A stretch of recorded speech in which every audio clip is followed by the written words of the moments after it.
Rádio Rio de Janeiro, a emissora da Fraternidade, passa a apresentar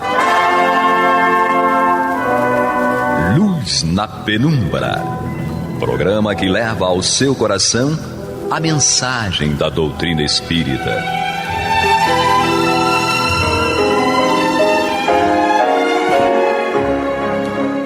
E com vocês, André Afonso Monteiro, para o estudo do livro A Gênese, da obra codificada por Allan Kardec. Olá, amigo ouvinte da Rádio Rio de Janeiro, a emissora da Fraternidade, a rádio que toda a família pode ouvir, programa Luz da Penumbra, estudo da obra A Gênese. Hoje aqui comigo, André Monteiro, e uma surpresa, vamos dar as boas-vindas para o nosso amigo Alexandre Almeida. O Alexandre Almeida, que é trabalhador e médium da Casa Espírita de Socorro Bezerra de Menezes, lá de Rocha Miranda. Seja bem-vindo, Alexandre. Muito obrigado, queridos irmãos, votos, muita paz para todos. É com muita alegria e gratidão que eu recebo o convite para vir aqui e aprender com todos vocês. É uma alegria muito grande nossa, Alexandre, seja bem-vindo, conforme colocamos. E vamos desenvolver aqui esse trabalho que vai, se Deus quiser, atender aos anseios dos nossos ouvintes e dos nossos internautas. Amigos ouvintes, nós vamos dar continuidade aqui ao estudo do capítulo 13 da obra Gênese, Características dos Milagres, e hoje nós vamos retomar o nosso estudo a partir do item 17. Diz assim Allan Kardec: entretanto, dizem a religião se apoia em fatos que não são nem explicados e nem explicáveis. Inexplicados talvez, inexplicáveis é uma outra questão. Sabe-se que descobertas e conhecimentos o futuro nos reserva, sem falar do milagre da criação. Incontestavelmente, o maior de todos e que atualmente pertence ao domínio da lei universal, já não vemos acontecerem no âmbito do magnetismo, do sonambulismo e do espiritismo. Os êxtases, as visões, as aparições, a visão à distância, as curas instantâneas, as suspensões, as comunicações orais e outras com os seres do mundo invisível. Fenômenos conhecidos desde tempos imemoriais, considerados outrora como maravilhosos e atualmente demonstrados como pertencentes à ordem das coisas naturais de acordo com a lei constitutiva dos seres. Os livros sagrados estão cheios de fatos desse gênero, qualificados de sobrenaturais. Porém, como se encontram fatos análogos e até mais maravilhosos ainda em todas as religiões pagãs da antiguidade, se a veracidade de uma religião dependesse do número, da natureza desses fatos, não se saberia dizer qual delas deveria prevalecer. Então, amigos ouvintes, nós estamos estudando aqui no capítulo 13 a conceituação, o estudo, a apresentação que Kardec vem nos dar sobre o que de fato realmente é milagre. Então, Kardec ele vem nos apresentando uma comparação em que ele nos afirma que aquilo que a gente pensa como milagre, aquela ideia que a gente tem de sobrenatural, de fantástico, de maravilhoso, algo que derrogaria as leis divinas ou as leis da própria natureza, da física, nada mais são, em verdade, do que fatos que a própria ciência consegue comprovar. E à medida que aquilo que a gente não consegue comprovar ainda e que a gente tem como se fosse algo realmente sobrenatural, fantástico, é porque ainda os nossos conhecimentos, a nossa capacidade intelectual ainda não chegou a ponto, não avançou a ponto de nós conseguirmos descobrir, realmente entender em que nesse suposto fato milagroso nada mais tem do que uma lei natural ou uma lei divina exercendo sobre isso. E aqui, né, Alexandre, nesse texto aqui do item 17, Kardec ele vem colocando que alguns fatos eles muitas vezes são considerados como milagres, às vezes inexplicáveis. E ele vai citar aqui a atividade mediúnica, né? O magnetismo, o sonambulismo, os êxtases, as visões, as aparições, a visão à distância, as curas instantâneas. Então isso que muitas vezes a gente entende como algo sobrenatural, a comunicação com os espíritos, enfim, fatos que a gente ainda tem como sobrenatural, nada mais tem, na verdade, do que uma atividade mediúnica, e que isso sempre aconteceu, na verdade, né? Verdade, André. Como acompanhamos ao longo do capítulo, a questão que envolve a terminologia do milagre acabou alcançando culturalmente um significado que encontra o equívoco. Sim. É verdade? Uma vez que atribuímos, ou de alguma forma atribui-se a questão do milagre, aquela coisa boa, aquela coisa importante, inesperada, e que nós entendemos que não aconteceria. São vários exemplos que podemos ter. É uma cura diante de uma doença aparentemente incurável, um resgate muito difícil, e tudo isso com outros fenômenos nós traduzimos como algo que pudesse ser impossível. Sim. Extraordinário, sim, sobrenatural, maravilhoso. E como você colocou muito bem, na verdade, nós temos todas essas questões, todos esses fenômenos, com a sua devida fundamentação, cada qual com a sua lei, e nós espíritas temos, né, na doutrina, a explicação para tudo isso. Eu peço permissão, sim, aqui no início do parágrafo, do item 17, tem um joguinho aqui de palavras muito interessante, que é, na verdade, o start, o raciocínio que você colocou muito bem. Diz aqui, mas a religião, abre aspas, dizem, né, teoria de outrem, se apoia em fatos que nem explicados, nem explicáveis são. Sim. Inexplicados, talvez, inexplicáveis é uma outra questão. Ou seja, aqui convém, né, compreender... Inexplicado ou inexplicável, né? Exatamente. Então, primeiro compreender, bom, o que viesse ali, né? Vamos já tentar o verbo explicar. Você instruir, né? Dar conhecimento sobre algo, sobre um tema. Então, é verdade que em alguns momentos a religião pode, por razões tais e quais, não fornecer esse entendimento. Não quer dizer que não haja a explicação, não haja uma teoria para isso. Né? Então, isso, na verdade, vem a chancelar a ideia de que a religião ficou marcada por essa questão do fantástico, do maravilhoso. Então, todos os fenômenos que nós nos deparamos, muitas das vezes, saltam aos olhos, podendo passar a ideia de algo que é extraordinário, que é um grande equívoco. Sim, e porque aqui, né, Alexandre, até durante muito tempo, e quando ele coloca isso na questão das religiões, né, dizem a religião se apoia em fatos que não são nem explicados e nem explicáveis. Porque durante muito tempo, através dos seus dogmas, dos seus prosélitos, né, a gente recebia aquelas informações e não tinha assim uma explicação. Era daquele jeito e a gente assimilava aquilo, usava aquilo como se fosse uma verdade eterna e tinha era aquela informação que nós tínhamos. Então aquilo passava a ser algo que incorporava na nossa filosofia de vida, no nosso modo de viver, na nossa crença, como se aquilo fosse uma verdade, mas ela não tinha uma explicação, não tinha uma base científica, não tinha uma base... um controle, até o próprio controle universal que Kardec utilizou, né? Mas no sentido de isso é lógico, isso é racional. Então, por exemplo, a gente pode até citar aqui a questão de durante muito tempo algumas religiões colocavam que quando a gente morria, ou ia para o inferno ou ia para o céu, você ficava ali no limbo, né? Esperando ali no purgatório. Verdade. Que era uma situação intermediária. Mas não tinha uma explicação para isso, né? Não tinha. Então isso foi colocado como algo. Aí será que isso não era inexplicável? Mas na verdade era inexplicado e também até inexplicável porque não tinha explicação.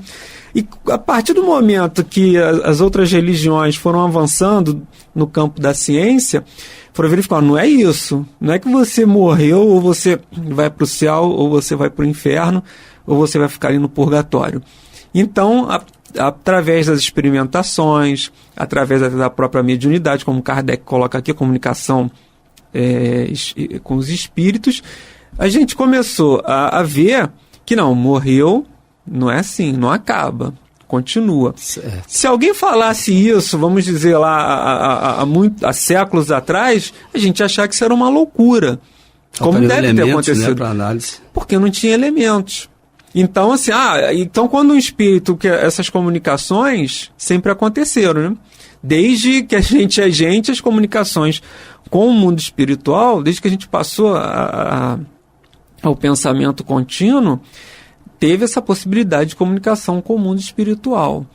Então, como é que ia se explicar aquilo sem uma base científica, sem um conhecimento? Então, quando aconteceu algo sobrenatural, um fenômeno de materialização, né? Aconteceu um fenômeno aqui, um fenômeno sobrenatural, apareceu, mas isso é algo sobrenatural? Não é, porque o próprio Espiritismo vem explicar essas questões, né? Exatamente. E na obra Depois da Morte, sim, Leon Denis faz uma observação interessante a respeito disso. Os ouvintes, né, os nossos irmãos tiveram a oportunidade de consultar essa obra, quando ele coloca que as religiões, né, invariavelmente de todas as épocas e lugares, elas tinham duas propostas, né? Uma superficial para a massa, sim, e aquelas questões mais ocultas, mais emblemáticas, né, que estavam reservadas aos chamados iniciados. E com o advento do Espiritismo, na verdade, veio a trazer justamente isso que até então ficava ao largo da massa, né, mas que já tinham as suas explicações. sim. É que por conta das limitações que você colocou muito bem, e também por questões culturais, e até mesmo de preconceitos outros, isso ficava reservado. Mas hoje não há necessidade justamente por isso. Nós temos os elementos científicos para observarmos, e nós já estamos num patamar de entendimento, né, de maturidade espiritual e intelectual e sobretudo espiritual, para compreendermos, até porque há uma necessidade de compreender sobre todas essas coisas. Sobre todas essas questões. Mas, amigos ouvintes, você está assistindo o programa Luz na Penumbra, com o estudo da obra Gênese, capítulo 13, hoje, característica dos milagres, a partir do item 17. E seguinte, aqui comigo André Monteiro e também com Alexandre Almeida. Mas, Alexandre, essas questões elas são bem interessantes para nós, porque Kardec vem colocando isso aqui, né? Das curas, dos fenômenos mediúnicos, e isso já aconteceu. A gente tem referência na Bíblia sobre essas atividades mediúnicas. Teve um evento lá no Monte Tabor, com transfiguração, Moisés, Jesus, não é isso? Foi um fenômeno mediúnico, então, com testemunho ali dos apóstolos. Jesus efetuou curas. Os próprios apóstolos também, Paulo de Tarso, em algum momento também, vão começar a desenvolver essa mediunidade e produzir efeitos também físicos, muitas vezes. Tem aquele evento da Pentecostes em que os espíritos começam a falar em outras línguas, a profetizar em outras línguas com estrangeiros, falando a língua deles sem sequer conhecer aquela nação. Então tudo isso são fenômenos que foram acontecendo ao longo do tempo, que quando você olhava ali, aconteceu algo sobrenatural. Mas aí a gente, com o tempo, conforme a gente foi avançando no conhecimento, foi se verificando que aquilo era possível através da atividade mediúnica. Perfeitamente. Mas um fato interessante aqui, por exemplo, né? Kardec coloca as curas. O próprio Mestre Jesus, em algum momento, ele cura os 10 leprosos, 9 voltam a ter a mesma doença, e um fica curado, porque é aquele que realmente absorve ali, compreende o Evangelho e coloca o Evangelho em prática. Mas quando a gente vai, e quando isso acontece, né, quando a pessoa recebe uma cura, Deus fez um milagre na minha vida, Deus me abençoou. E às vezes eu sou curado, você pode não ser curado, um vizinho nosso é curado, às vezes a gente não é, às vezes nem sempre a gente consegue todas aquelas graças que a gente pretende, né? Exato. Às vezes a gente realmente não vai conseguir a cura, pode até desencarnar por conta disso. E como é que, então, Deus conseguiria promover um milagre na vida de uns e não faria isso na vida de outros, né? Por que o milagre, se o milagre realmente existisse, por que ele só aconteceria de alguma maneira na vida de uns e não na vida de todos? Por que essa discriminação, né? É verdade. Ocorre que, conforme base do nosso raciocínio, o milagre não é essa coisa maravilhosa, essa mágica, a magia, né? Do qual nós vamos estar sujeitos, todos nós estaríamos sujeitos. Sim.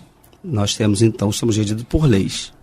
E, dentre essas, está a lei de causa e efeito. Isso aí. Então, a questão aqui é de compreendermos os fenômenos para que então tenhamos a dimensão, né, de que os fenômenos estão sujeitos, estão subordinados a estas leis. Então, a lei de causa e efeito vai se enquadrar no exemplo citado por você, né?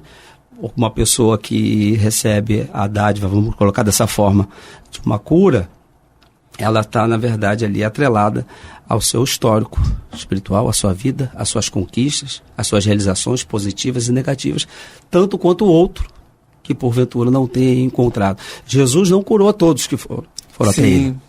Então, se o milagre fosse um dogma automático, deveríamos partir da premissa, bom, então Jesus deveria ter curado a todos, então ele falhou. Não. Esse é um exemplo de que todos que foram até ele estavam subordinados a estas leis. O aspecto kármico de um não estava na mesma dimensão do outro, né? Da fé. Para este ou aquele era necessário, por alguma razão, permanecer naquela condição. Sim. Então são essas questões que a doutrina espírita nos possibilita através do esclarecimento e, sobretudo, da base dessas leis. Porque não é uma questão só mais de acreditar. Porque, com certeza, ter certeza, né? Exatamente, ter certeza. Lá atrás, com certeza, nós poderíamos estar nesse debate. Pô, por que Jesus curou fulano e ciclano voltou e não logrou êxito? Sim. Hoje nós temos, então, subsídio para poder fazer uma análise e ampliar, né, a nossa compreensão desse fenômeno. Mas, Adel, eu te peço permissão aqui para fazer só uma observação. Aqui no final do texto, Kardec coloca algo interessante. Os livros sagrados estão cheios de fatos desse gênero, qualificados e sobrenaturais. Como, porém, outros, análogos e ainda mais maravilhosos, se encontram em todas as religiões pagãs da antiguidade. Se a veracidade, olha que interessante, de uma religião dependesse do número e da natureza de tais fatos, não se saberia dizer qual que deve prevalecer. Ou seja, a essência de uma doutrina, ela não pode estar condicionada à quantidade e tampouco à peculiaridade dos fenômenos. Porque aí, das duas, uma, ou vai se gerar uma competição ou uma grande dúvida, como ele colocou aqui. Qual deve prevalecer?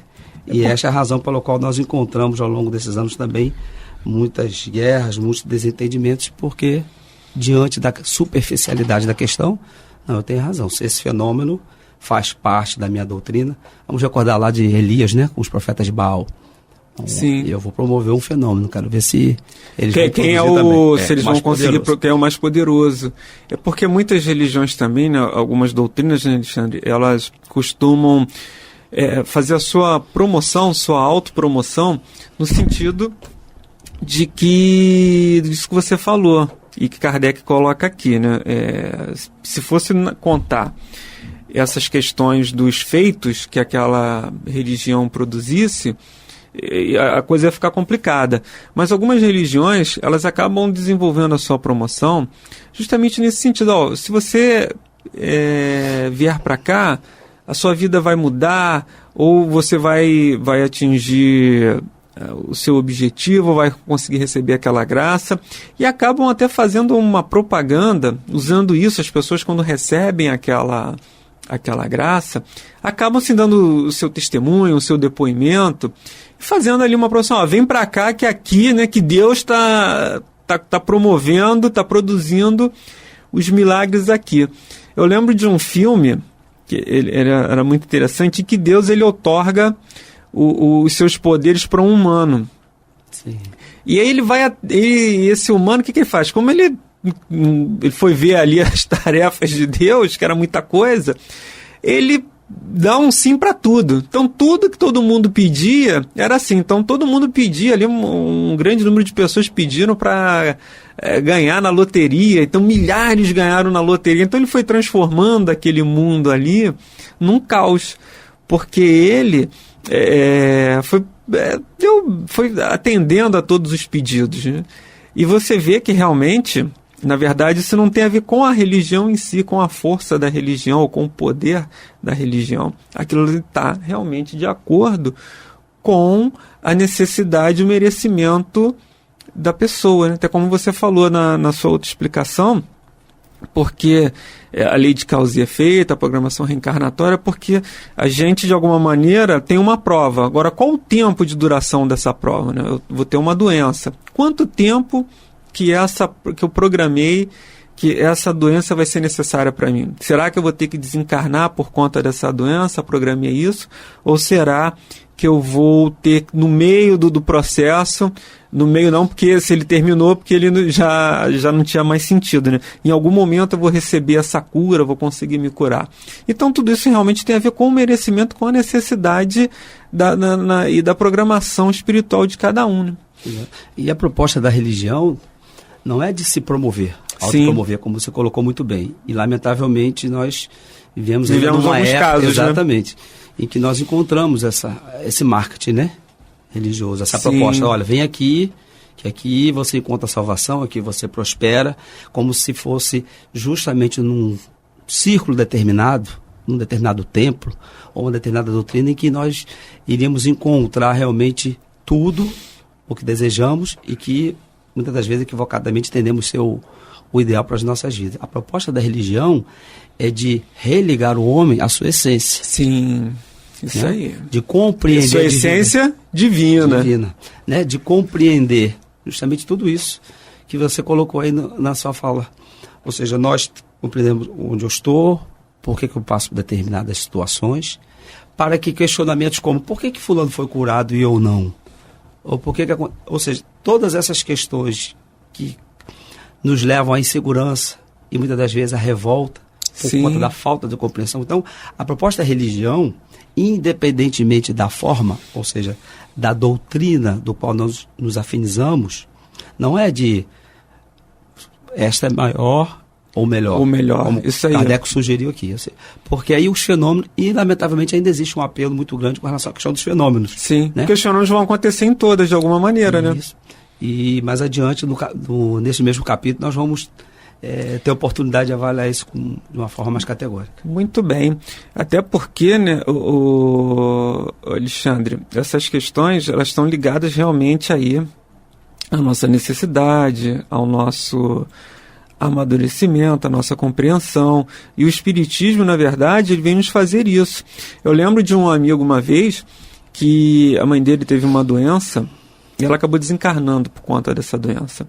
E desde então, ele passou a não mais acreditar em Deus, porque, segundo ele, Deus não curou a mãe dele. Então, isso realmente é uma dor muito grande, mas a crença que ele tinha realmente estava frágil ainda, no sentido dele compreender Deus à medida que Deus atendia ali aqueles pedidos dele.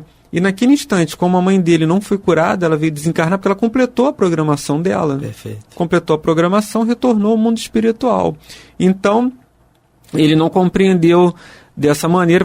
Deus para mim não existe, porque se ele existisse, ele teria salvado, teria operado um milagre na vida da minha mãe.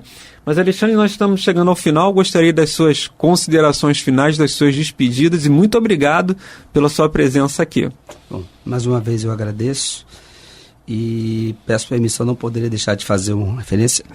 Essa minha primeira oportunidade aqui está na condição de aprendiz, em especial ao nosso irmão André, que está aqui ao meu lado, ao qual eu conheço já desde muito jovem. A vida nos afastou em alguns momentos. É verdade. Mas não poderia de uma forma sutil, singela, na verdade, prestar meus agradecimentos em forma de prece ao nosso querido Gerson Simões Monteiro, aqui há muitos anos atrás, lá na Instituto ZR, já me fazia convite, e por razões tais quais não foram possíveis. E hoje aqui estou pela primeira vez, tendo a oportunidade de aprender, com a responsabilidade da participação, e agradeço a todos.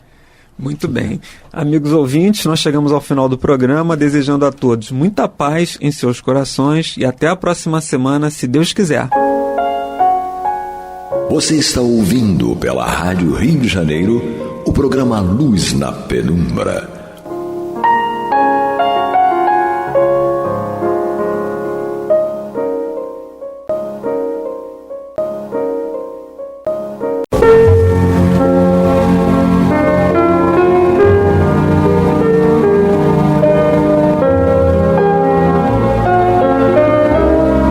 Rádio Rio de Janeiro está levando ao seu lar e ao seu coração a mensagem consoladora da doutrina espírita, através do programa Luz na Penumbra.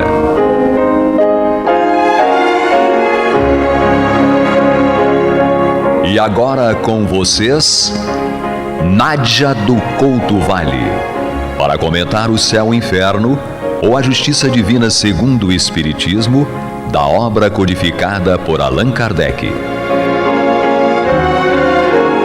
Amados ouvintes, paz e luz às nossas mentes e corações, hoje e sempre. Continuamos o estudo desta obra, estamos na primeira parte, no capítulo 9, continuando o estudo no item 20. Neste capítulo, o nosso querido codificador Allan Kardec trata da questão dos demônios.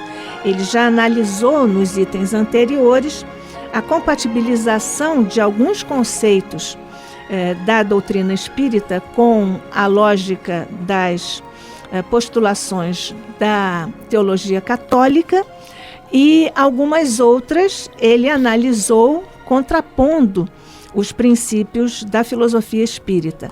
E nós agora vamos começar a estudar no subtítulo Os Demônios segundo o Espiritismo, a concepção, a formulação sobre a demonologia, sob a ótica da teologia espírita, porque esta é a obra que contém a teologia espírita.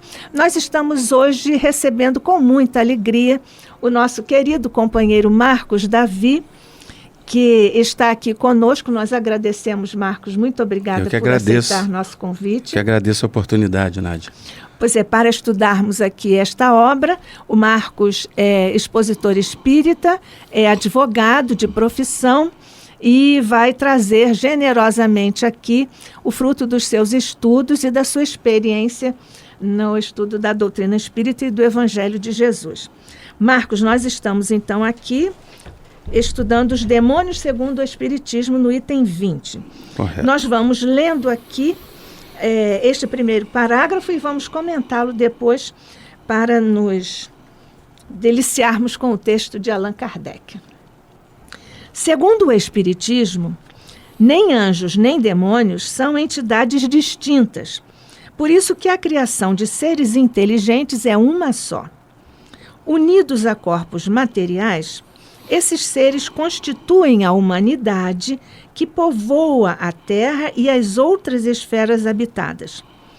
Uma vez libertos do corpo material, constituem o mundo espiritual ou dos espíritos, que povoam os espaços. Deus criou-os perfectíveis e deu-lhes por escopo a perfeição com a felicidade que dela decorre. Não lhes deu, contudo, a perfeição, pois quis que a obtivessem por seu próprio esforço, a fim de que também e realmente lhes pertencesse o mérito. Desde o momento de sua criação que os seres progridem, quer encarnados, quer no estado espiritual. Atingido o apogeu, tornam-se puros espíritos, ou anjos, segundo a expressão vulgar, de sorte que, a partir do embrião do ser inteligente até o anjo, há uma cadeia na qual cada um dos elos assinala um grau de progresso. Bem, nós estamos mais habituados a este clima de evolução do espírito, sim, né, Marcos? Sim, com certeza. Então vamos ver aqui quais são as ideias que estão aqui, que caracterizam efetivamente a visão espírita sobre o conceito, digamos assim, de demônios. Demônios e anjos. E anjos. Na verdade, nós vamos, conforme formos adentrando ao texto, essa parte em que Kardec fala dos demônios, segundo o Espiritismo, denota toda a justiça divina. Porque como Deus criaria entidades perversas, ou como Deus criaria entidades já perfeitas, tiraria da humanidade aquilo que é a melhor coisa do homem, que é a vontade de progredir. Então, como ele diz aqui, nem anjos nem demônios são entidades distintas, por isso que a criação de seres inteligentes é uma só. E nós sabemos que Deus cria os espíritos simples e ignorantes, né? Justamente para que nós possamos, dentro do livre-arbítrio, crescermos. Interessante que também nós vamos estudar que a lei do progresso é inexorável, mas Deus não a força. Nós progredimos de acordo com a nossa vontade de progredir. Certo também que não retrogradamos. Então nós ficamos como naquela visão da escada. Alcançamos um degrau e ficamos andando de um lado para o outro. Não subimos nem descemos. Veja como Deus é perfeito, né? E soberanamente bom e justo. Nós só subiremos até nos tornarmos, como diz aqui na visão vulgar, anjos, isso, seres puros, né? Exatamente por isso que você disse que o espírito não retrograda. Não. Quer dizer, ele não involui, isso. Ele não volta a estágios evolutivos anteriores àquele em que ele já está. E essa é a maior ideia da não existência do demônio como vulgarmente nós ouvimos. Como comumente nós ouvimos. Exatamente, porque ele vai explicar como nós entendemos daqui a um pouco o que é o demônio dentro dessa visão. Mas o certo Deus não cria seres de trevas, né, sem luz. Até porque, nós sempre falamos isso, a treva não existe. O que existe é a luz, né? Exatamente. Nós somos filhos da luz, então Deus não criaria nem um espírito já totalmente perfeito, porque tiraria de nós a vontade de progredir, e nem criaria um ser voltado para o mal, né? E eternamente voltado para o mal, né? Nessas duas polaridades que você coloca, existe uma outra possibilidade que está explicitada na teologia católica. Nós aqui não estamos fazendo nenhum estudo da teologia católica, nem estamos fazendo qualquer observação restritiva Exatamente. A esse entendimento, mas é porque o nosso codificador tomou como referência para o estudo essas linhas do raciocínio teológico católico. Isso. Então, nessa concepção, existe uma outra, que é também muito contrária a essa que você traz, que é a do Espiritismo. É a de que anjos decaíram e se tornaram maus, e aí se tornaram demônios, né? Então, existem possibilidades nessa teoria da demonologia, Sim. em que Deus cria seres perfeitos, e aí nessa linha também teológica, eles ficam isentos, não precisam ter vontade de progredir, Exatamente. Porque já foram criados nesse estado, o que também já é uma manifestação de, digamos assim, pouca justiça. Sim, exatamente. Não seria justo. Exatamente. Aí cria esses espíritos, como você assinalou, absurdo de criar os seres para o mal, e ainda uma outra possibilidade que nos fala da imperfeição do Criador na criação. Sim. Porque aí ele criou seres perfeitos, mas que não eram tão perfeitos, porque decaíram, não é isso? Então, é essa a linha teológica que fala dos demônios. Exatamente. Temos aqui uma outra ideia, não é, Marcos? Sim. Do expresso resulta que há espíritos em todos os graus de adiantamento moral e intelectual, conforme a posição em que se acham na imensa escala do progresso. Sim. Pode ir. Em todos os graus existe, portanto, ignorância e saber, bondade e maldade. Nas classes inferiores, destacam espíritos ainda profundamente propensos ao mal e comprazendo-se com o mal. A estes pode-se denominar demônios, pois são capazes de todos os malefícios auditos atribuídos. O Espiritismo não lhe dá tal nome por se prender à ideia de uma criação distinta do gênero humano, como seres de natureza essencialmente perversa, voltados ao mal eternamente e incapazes de qualquer progresso para o bem. Isso. Há aqui uma questão no parágrafo anterior que trata da perfeição, né?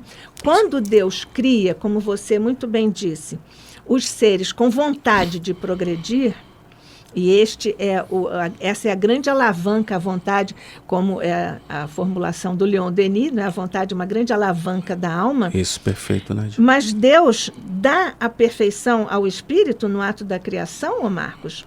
Não. Não. Pois é, por que não? Porque exatamente nós é que temos que ter esta vontade de progredir. É como a gente já disse anteriormente, é o livre-arbítrio. Ele fala, do expresso resulta que há espíritos em todos os graus de adiantamento moral e intelectual, voltando novamente à analogia da escada. Sim. Os que estão lá embaixo, né, ainda não resolveram subir, né? Nós somos criados no primeiro degrau.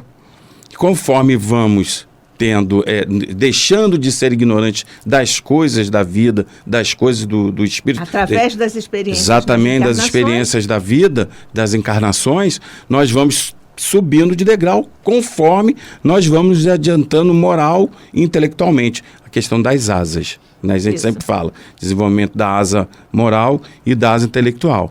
E ele conforme a posição que se acha na imensa escala do progresso.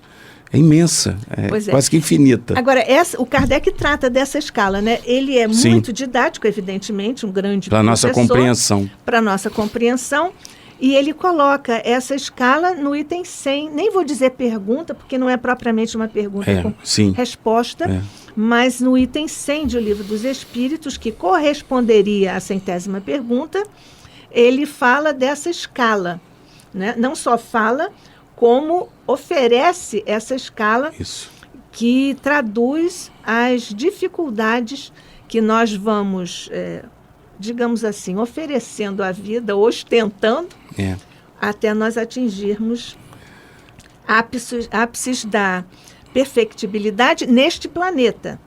Porque depois que nós atingirmos o nosso grau neste planeta, nós vamos continuar através de outros graus em outros planetas. Exatamente. Você está com a Rádio Rio de Janeiro, a emissora da Fraternidade, operando na faixa de 1400 AM, a emissora da Fraternidade, e também no YouTube e nas redes sociais. Eu sou Nádia do Couto Vale, o programa Luz na Penumbra, estudando o céu e o inferno, ou a justiça divina segundo o Espiritismo, hoje com o nosso querido companheiro Marcos Davi. Estamos aqui no item 20 do capítulo 9 da primeira parte. Sim. Há uma palavrinha aqui no último parágrafo do item 20 que eu gosto muito. Sim. Ele diz assim: em todos os graus existe, portanto, ignorância e saber, bondade e maldade. Nas classes inferiores destacam os espíritos ainda profundamente propensos ao mal. Esse ainda é que nos dá a certeza da existência de Deus. Porque como nós vamos crer em Deus se existissem seres que fossem sempre propensos ao mal? Então, ele ainda está nesta condição de propenso ao mal e comprazendo-se com o mal, mas nós sabemos, e ele vai falar um pouco mais lá embaixo, que chega um momento em que esse espírito, eu uso a palavra tédio, não é o que o Kardec vai usar, ele vai usar outra. Vamos fazer o suspense para quando nós lermos. Mas pode dizer, não é spoiler não, mas mas o tédio. Nas mesas mediúnicas, né, que nós participamos, é muito comum usarmos isso. Meu irmão, chegou o momento do seu tédio. Porque ele começa a verificar outros espíritos se tornando-se felizes, saindo daquela condição, né? Se beneficiando da bondade de Deus. E ele continua ali se comprazendo no mal e não se melhorando. E ele acaba concluindo que ele está sofrendo. Exato. Por persistir naquela postura. Exatamente. E aí esse ainda é aquele... Por que eu ainda estou me comprazendo no mal, né? E aí ele vai sentir esse tédio e aí ele começa, naquele momento, o progresso dele, né? De sair daquela condição. Marcos, você várias vezes falou nos espíritos que estão na condição, digamos assim, nas posições inferiores da escala, né? Onde é que nós estamos?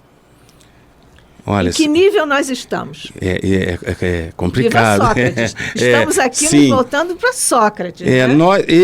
O homem conhece-te a ti mesmo. Sim. Nós ainda estamos nessa condição. Eu costumo dizer o seguinte: não há inocentes no planeta Terra. É um planeta de provas e expiação. Nós já começamos a viver os ares da regeneração, mas esse movimento todo que nós estamos passando faz parte, está tudo programado, mas como não somos inocentes e o planeta ainda é de muito espírito inferior, logicamente na sua maioria dos espíritos que estamos aqui, mas nós estamos em progresso. Então, embora estejamos nessa escala inferior, e o Kardec, dentro do inferior, tem vários, né? Pseudos sábios, levianos e por aí vai. Nós estamos caminhando, embora inferiores. Eu penso assim.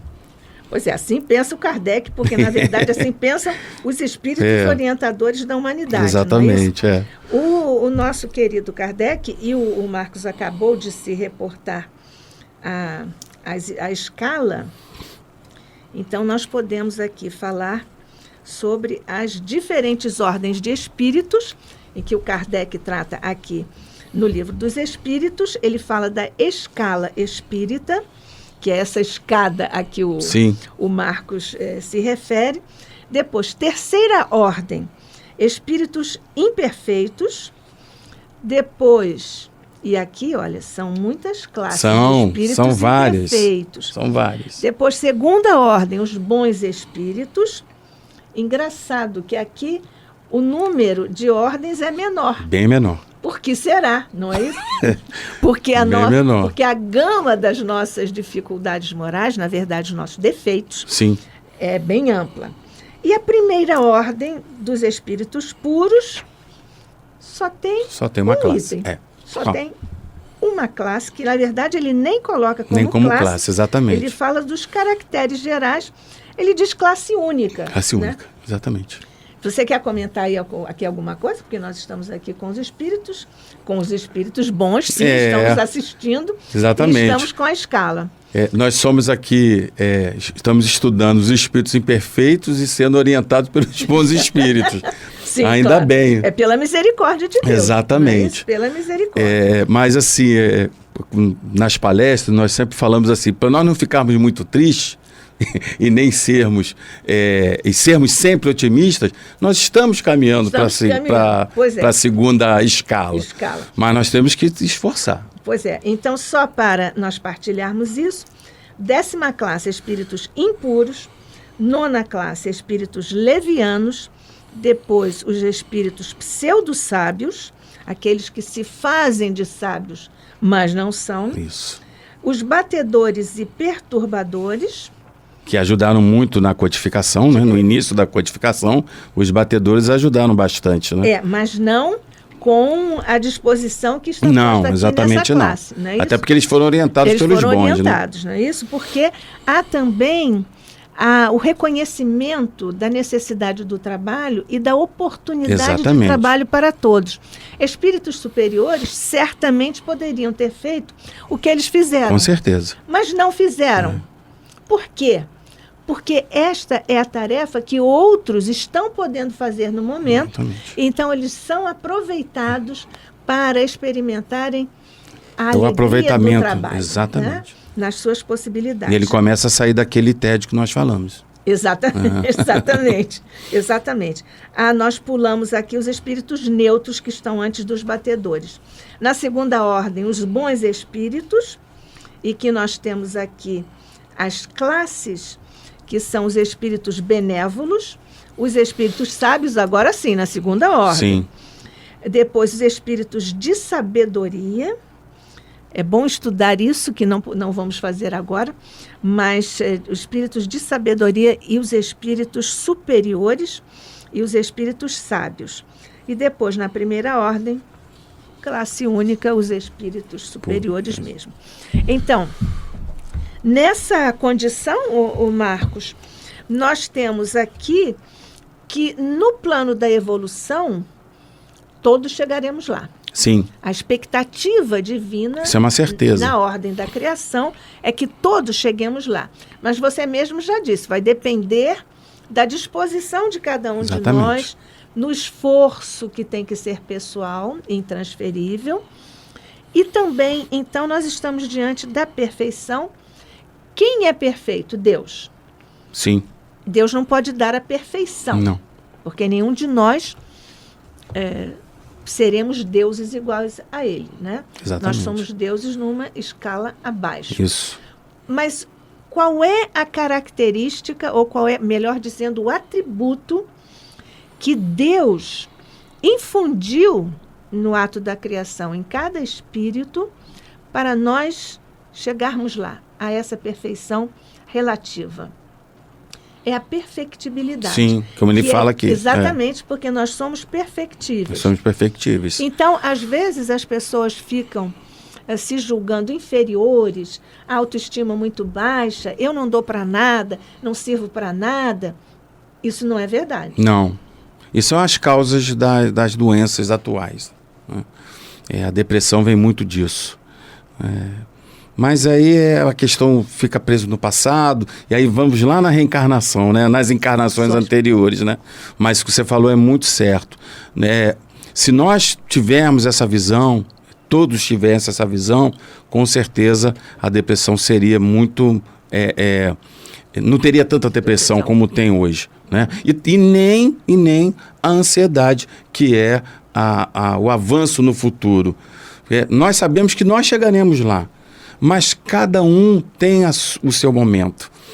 Nós, como pais, né, nós tem mais de um filho, são criados da mesma forma, entre aspas, porque o espírita começa a ver que às vezes não pode ser da mesma forma, porque são dois espíritos completamente diferentes. Um vai mais além e o outro não vai tanto. Então, em determinado tópico, requisito, no outro já compensa. Exato, tem que aguardar, tem que se dar o tempo de cada um. E Deus é assim conosco. Exatamente. Ainda bem, porque se não fosse assim, nós estaríamos perdidos. Ele dá o tempo de cada um. Exatamente, nós estaríamos na linha teológica que o Kardec... Ele vai falar isso aqui daqui a pouco. Pois é, nós estaríamos nessa linha, não é isso? Da criatura... que não vai progredir. Exato, de um filho preferido. Isso aconteceu muito, né? Era o preferido, ele vai falar do primogênito, como pensava-se num Deus que dava privilégio, então se copiava. Exatamente. E nós sabemos que isso Deus não é assim.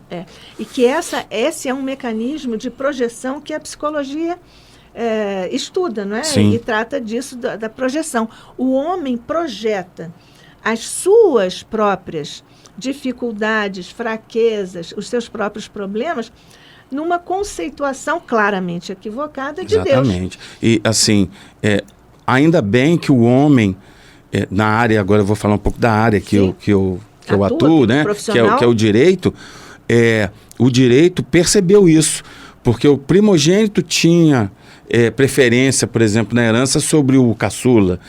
O filho que não fosse gerado na constância do casamento, ele era considerado fora dos direitos, né? Direito.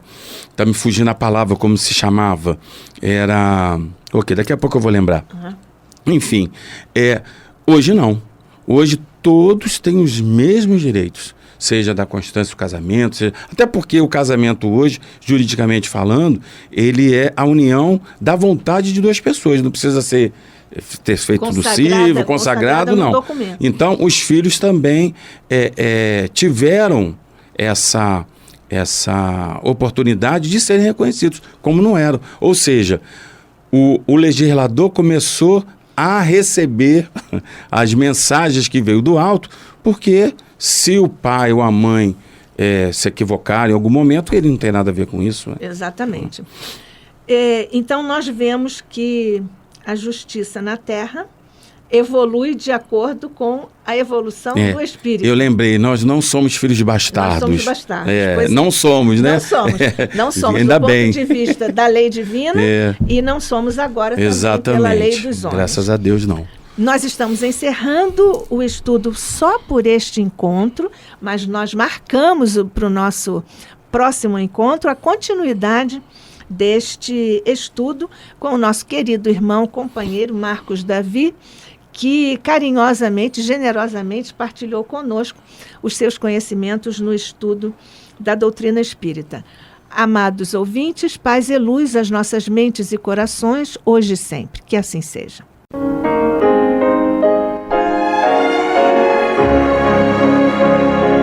E vamos ouvir agora a prece de encerramento de nosso programa, na voz de Geraldo de Aquino. Jesus, dá-nos coragem para a luta, piedade para os insultos e misericórdia para as injustiças e ingratidões. Limpa nossa alma de inveja e ambições mesquinhas, de ódio e de vingança o nosso caminho.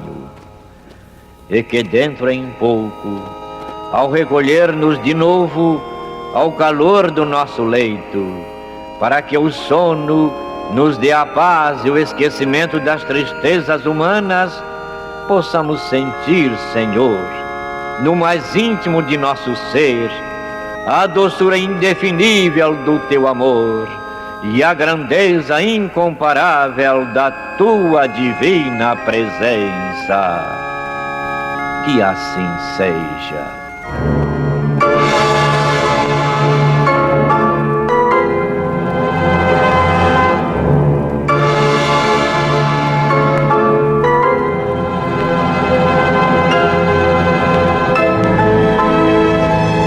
Acabamos de apresentar o programa Luz na Penumbra, que voltará a ser apresentado amanhã às 21 horas nesta emissora.